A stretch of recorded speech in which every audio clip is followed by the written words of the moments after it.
What's up, Facebook? Happy Monday. Kind of a rainy Monday, but can still enjoy that, right? It's nice to see the rain.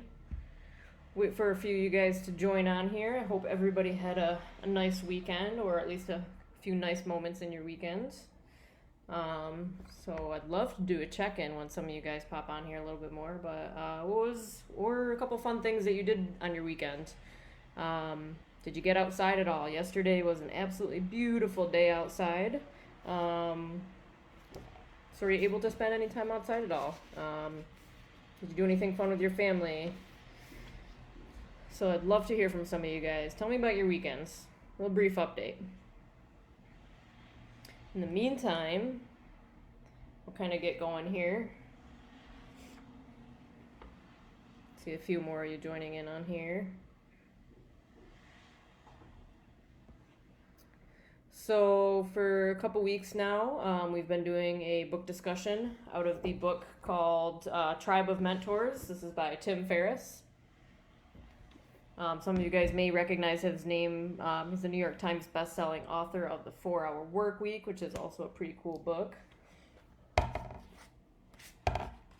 So I always usually start by giving you guys a little bit of background on the book itself. So kind of kicking that off. So Tim Ferriss started getting the idea for this book around the time he turned 40, around 2017.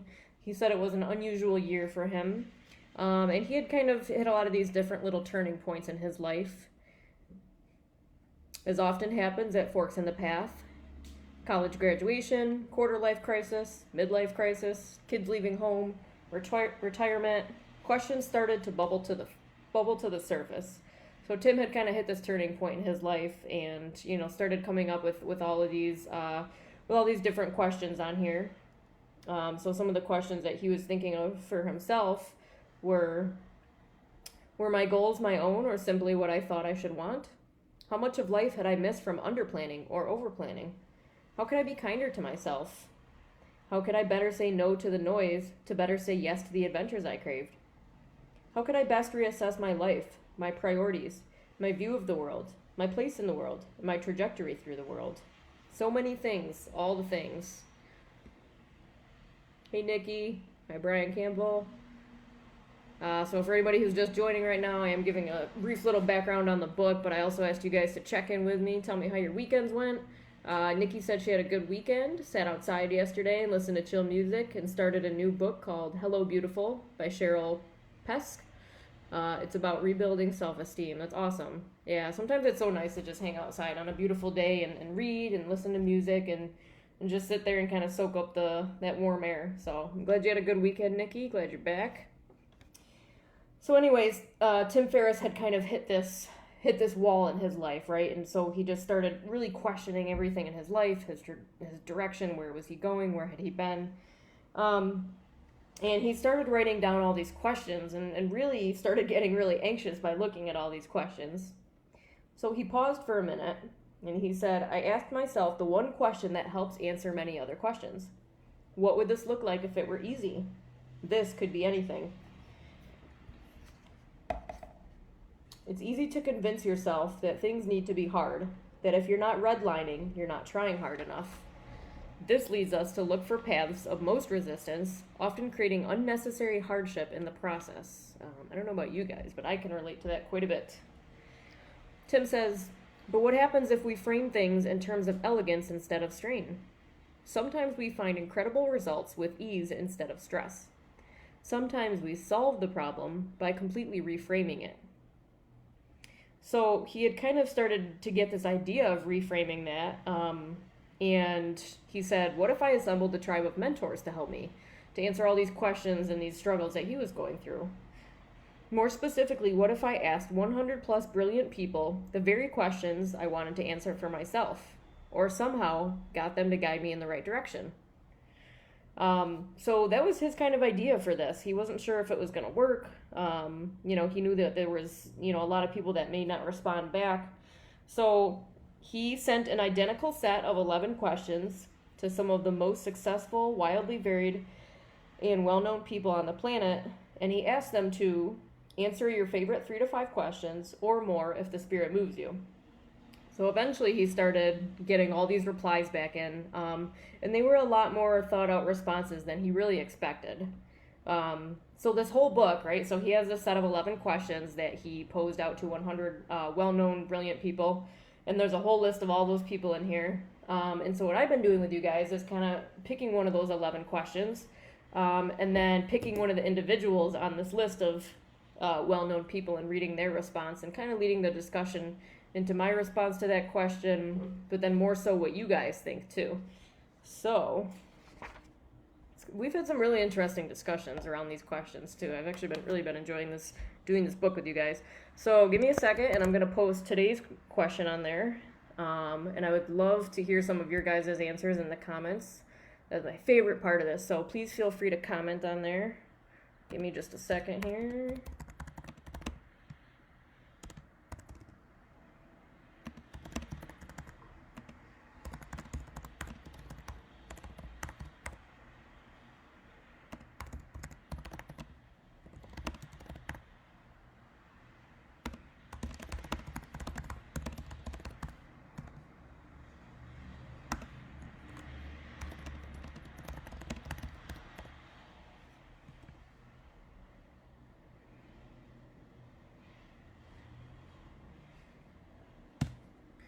All right.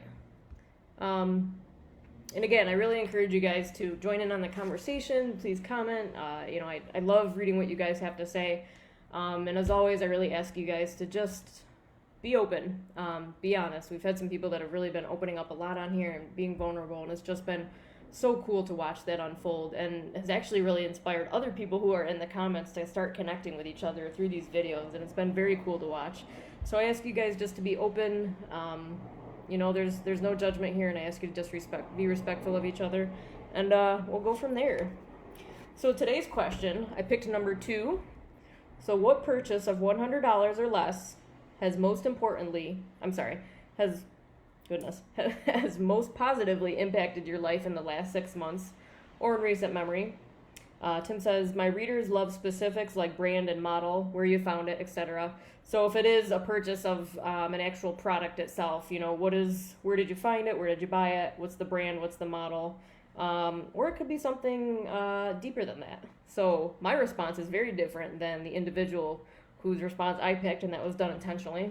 But I would love to hear from you guys. Hey, Danny, good to have you back. So yeah, today's question, what purchase of $100 or less has most positively impacted your life in the last 6 months or in recent memory?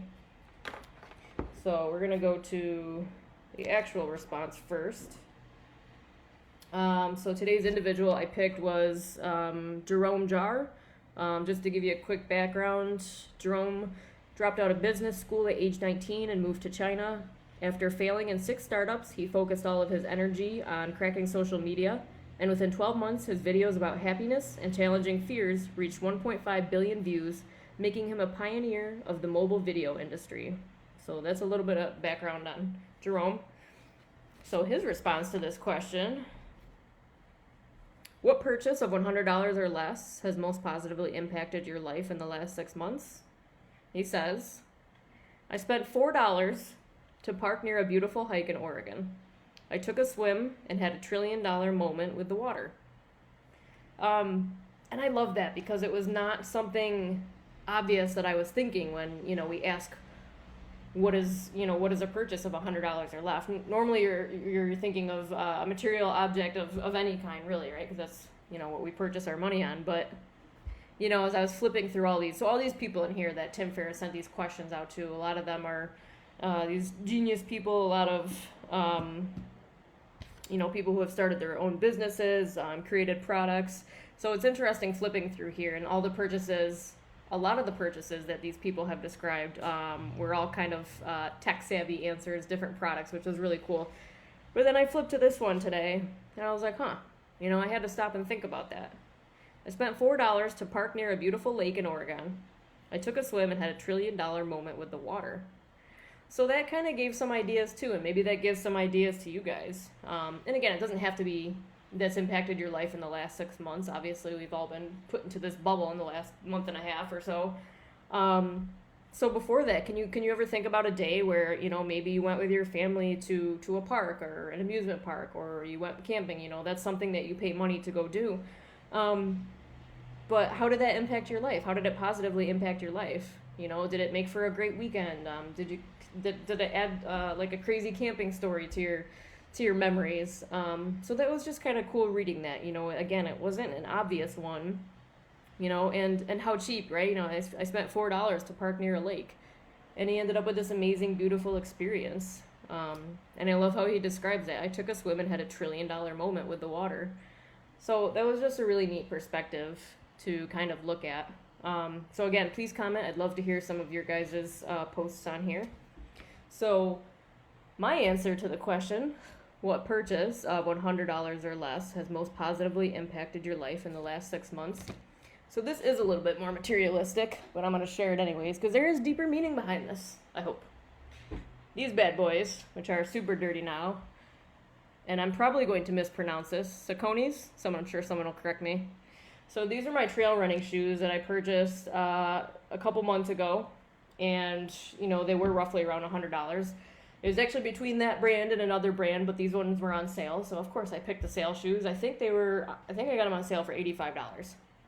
Now, you're thinking, okay, great, good for you, you bought a pair of running shoes, So I'm going to try and go into a deeper meaning of that. So the question is, how has it most positively impacted your life? Well, so the whole reason I bought them, the obvious answer, right, is so I could run better with a nicer pair of shoes. I'm somebody who is not a big runner. We did talk about fitness a couple of weeks ago and how important that was to my life and more so my recovery, my mental health, my emotional well-being. I love being up and fit and active. Running is not one of those things that I enjoy doing. Sorry, John, if you're on here. But I had been pushing myself to run for a couple months. I was able to do these group runs with Rock Covery every Sunday, training for the half marathon that was supposed to be in April, which is now unfortunately postponed, kind of a bummer. But I was also training for a Spartan race too, my first one, which was definitely through all sorts of different terrain. And so, I had shoes, I had some kind of old beat up shoes that I would run with for quite a while, and they did the job, right? No complaints, it's a pair of shoes, and, I was grateful for what I had. But, for me, somebody who does struggle with a lot of foot pain, I eventually felt that it was necessary to upgrade to something that was going to support my feet and be, overall help improve my running. It probably wouldn't improve my likeness of running as much as I try. But it was better for me, right? It was able to elevate my performance a little bit. And again, that may sound very materialistic, being as it is a pair of shoes, and I have lots of pairs of shoes. So it's not so much about what the product is itself.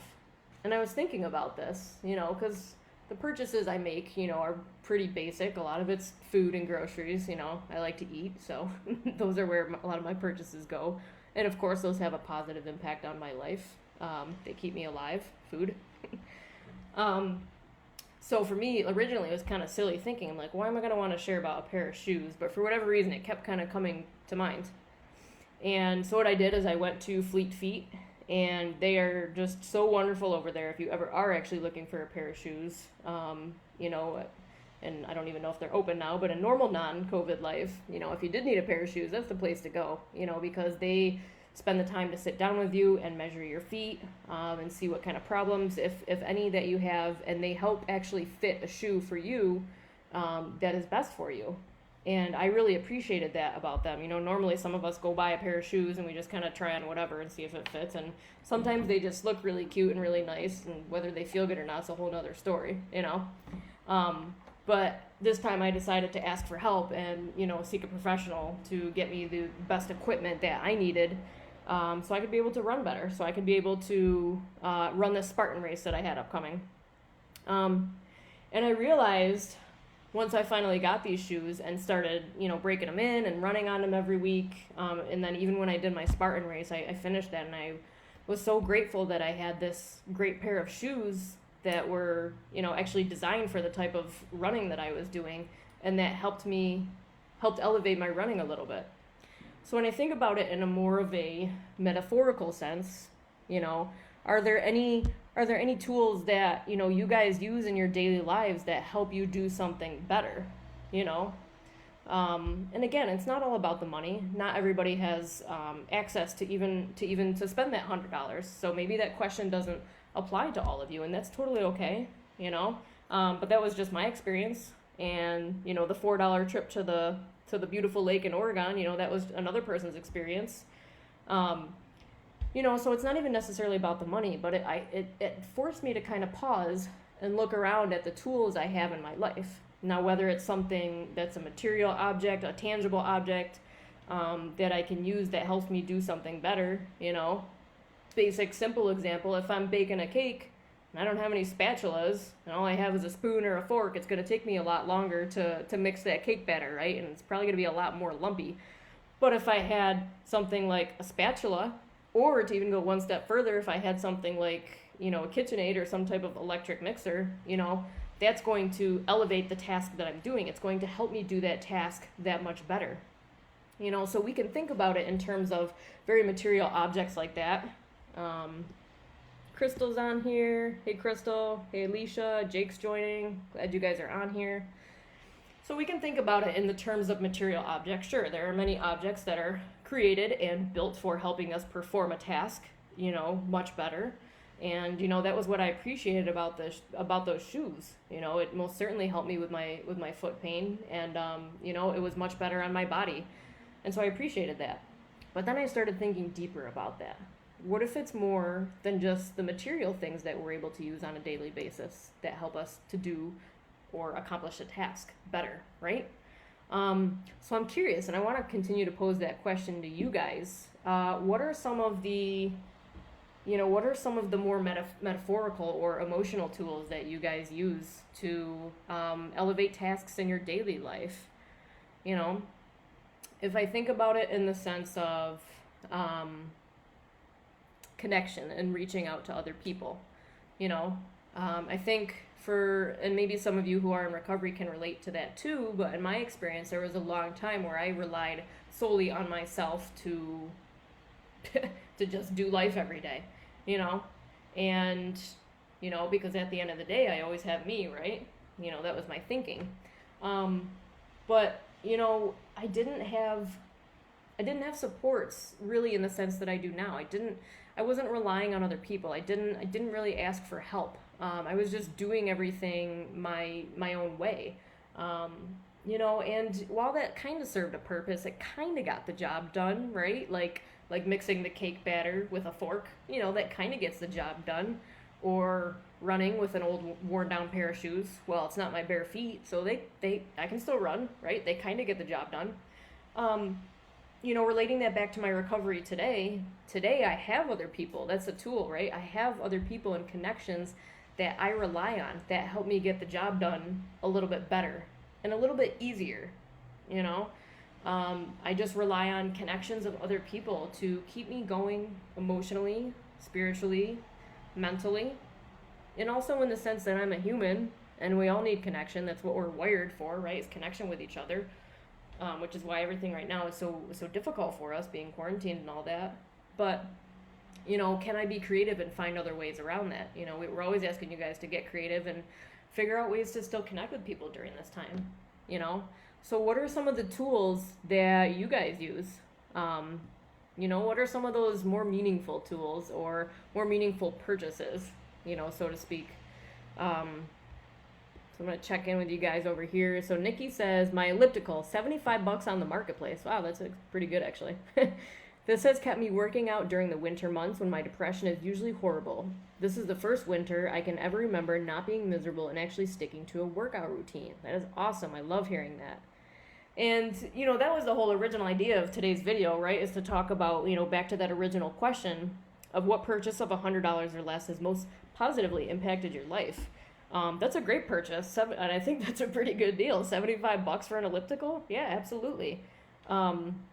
It is a luxury to be able to have any kind of workout equipment, at our own personal space in our homes, right? especially during the winter when, we can't get outside as much because the weather's kind of crappy and it's cold and it's windy and it's dark and, who wants to get out of the house? But, having that elliptical at home, that's pretty convenient right there. And Nikki, that's awesome that you were able to stick to working out all through the winter. That is a great purchase. That's awesome. Thanks for sharing that. David Escobar, hey. Nice to see you, buddy. Nikki also says, this was a tough question for me. I can give you a list of skills or actions per se that impact my life every day, but the material things have less meaning for me, I guess. Thought-provoking things right there, right? And I was thinking about that too. Material things are nice. And again, it's not something that everybody has access to. So, the times that I am able to save up for a material purchase, something that I really want, whether it's just out of a pure want and joy, or if it's something that's going to enhance a task that I enjoy doing, like running, my running shoes, for example, that was something I saved up for. Those material items, they have a purpose, sure.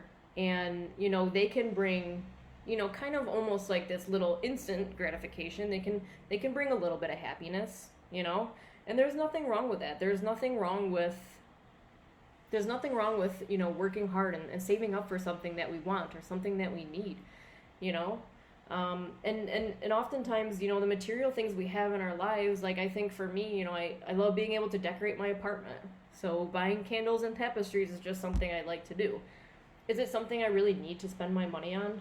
Not necessarily, but, out of the other side of my mouth, it's something that I want to spend my money on because for me, it enhances my environment. This is a place of, it's a serene place for me. I've been able to build my own personal space, and putting those little decorative touches on it, is something that means a lot to me. And this is going to mean something different to every one of you. Maybe you're not about candles and tapestries. Maybe you could care less about my running shoes. That's totally fine.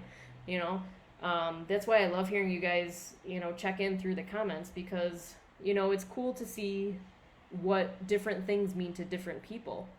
So my whole point was that, sure, material things are great and they can help us accomplish tasks. They can positively impact our life in many different ways.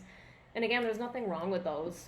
But when I think about it, I listen to a lot of different podcasts too, and I was listening to one all about, happiness one day, and, it is very true that, I can fill my entire home with material things, with all the running shoes in the world, with all the the workout equipment, and I can fill my entire life with all of these things, right?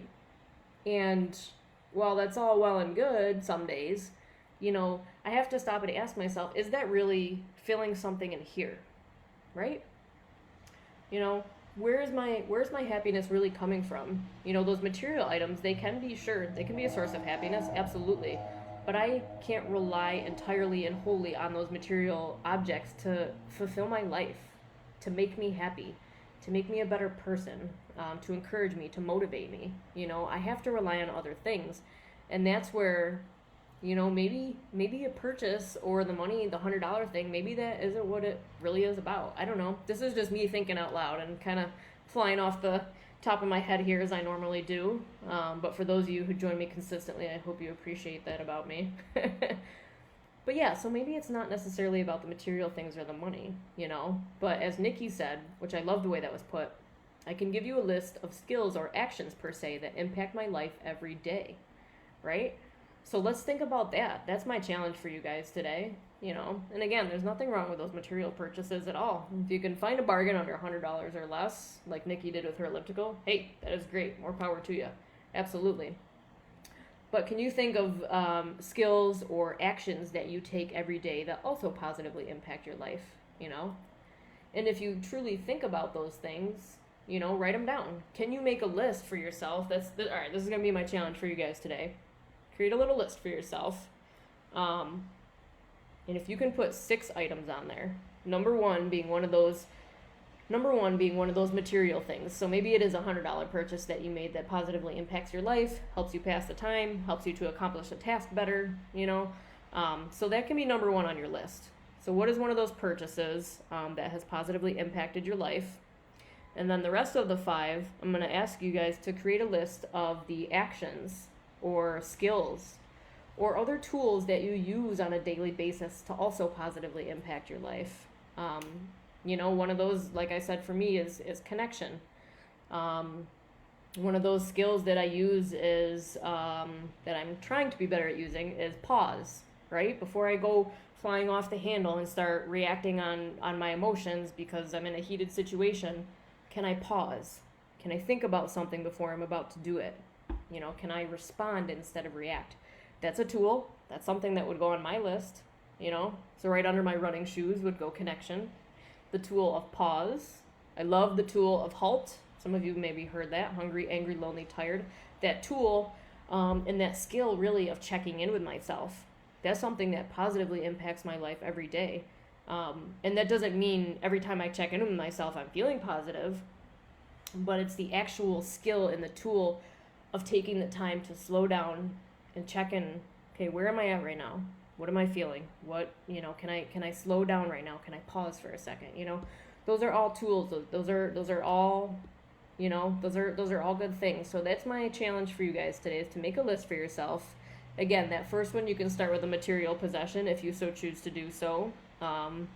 Or, a memory. Again, back to our original individual, he said he spent the $4 to park near a beautiful lake, and he had a really great day. He had a really great swim at this beautiful park, So it can be an item or a memory that maybe you have had.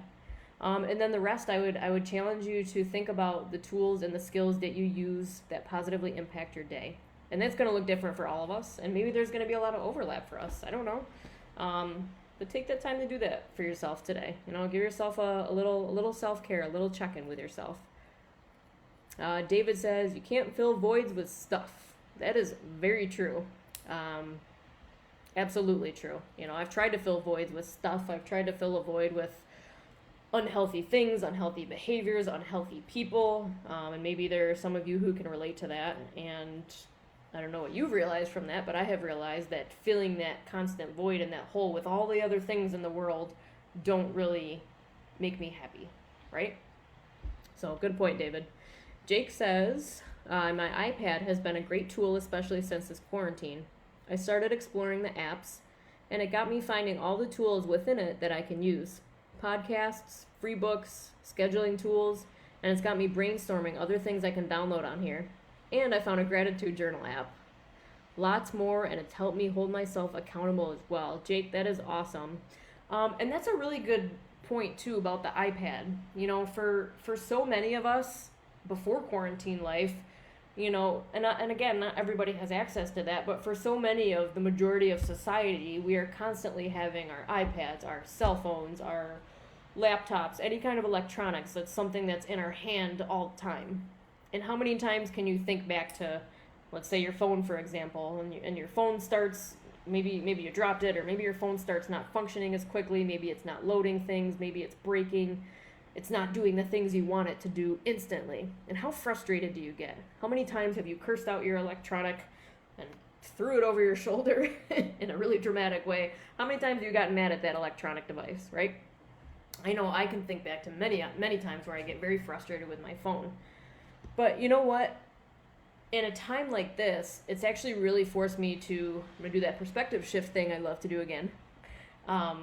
It's really forced me to be grateful to have a phone that works, to have a laptop.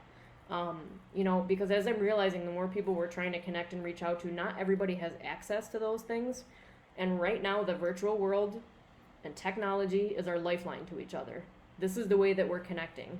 And it's not always ideal. And that is a big barrier for some people. Some people don't even have cell phones right now. Some people don't even have laptops or internet. I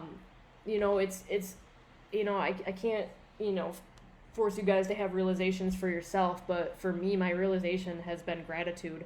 And it makes me happy that, Jake, you mentioned that you found a gratitude journal app. That's really cool.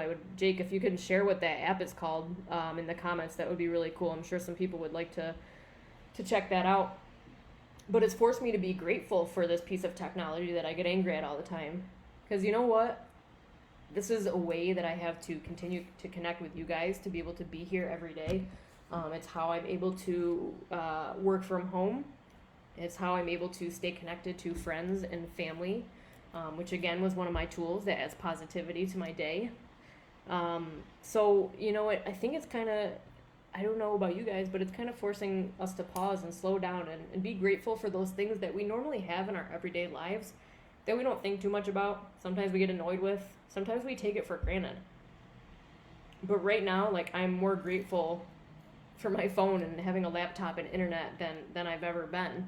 Before I didn't really care too much about that, but now when it's all we have to connect to the outside world, I'm very grateful for it. I'm trying to have this perspective shift and look at things instead of an annoyance or an inconvenience. Really just trying to have the attitude of gratitude. And we talked about that a couple of weeks ago too, but Jake, that's so cool. Yeah, there's a lot of different apps out there, for those of you who are blessed enough to have internet, to have a phone, to have some type of technology where you can connect to the internet, connect with each other. It's something to very much be grateful for. And if you do have access to those things, you can find all sorts of podcasts, free books, scheduling tools. So it's, there's just so much out there. So the app that Jake is talking about, for those of you who are on the video right now, he posted in the comments, it's called 5 Minutes of Gratitude.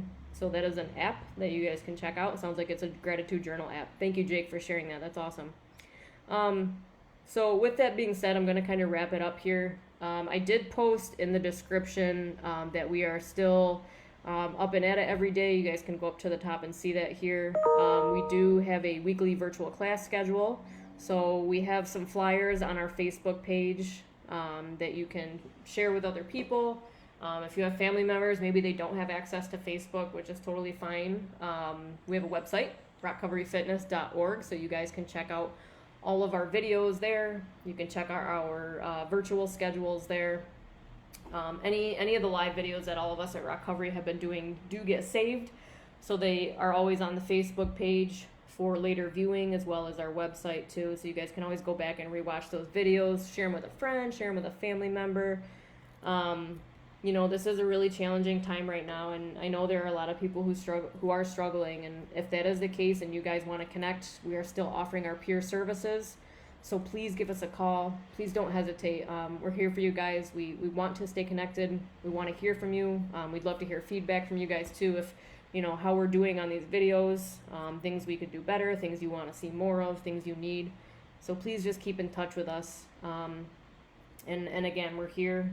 So there is a phone number, and I should have had it before I entered this video. If you go onto our Facebook page or our Rockcovery Fitness webpage, there is a phone line that you can call for peer mentor services, and it's basically just to get you guys hooked up with one of our outreach and engagement specialists. I'm one of them, to just be there and support you, to walk alongside you guys in your own journey. And just to support you in whatever ways that we can. So we're here for you guys. Please know that. Thank you guys for tuning in, and I also hope that you guys are able to tune into our other Facebook virtual videos that we've been doing every day, to occupy some of your time. I know we all got a lot of downtime right now, so please continue to check out our other amazing Rockcovery crew on here that we've got doing some really cool videos for you guys. David is sending huge hugs. I'm going to give you a huge virtual hug, David. Where are we? We're crooked. So I love seeing you guys on here. Thank you for showing up every day. And we will see you back here tomorrow at 2 o'clock. Awesome. Have a good day, guys. Bye.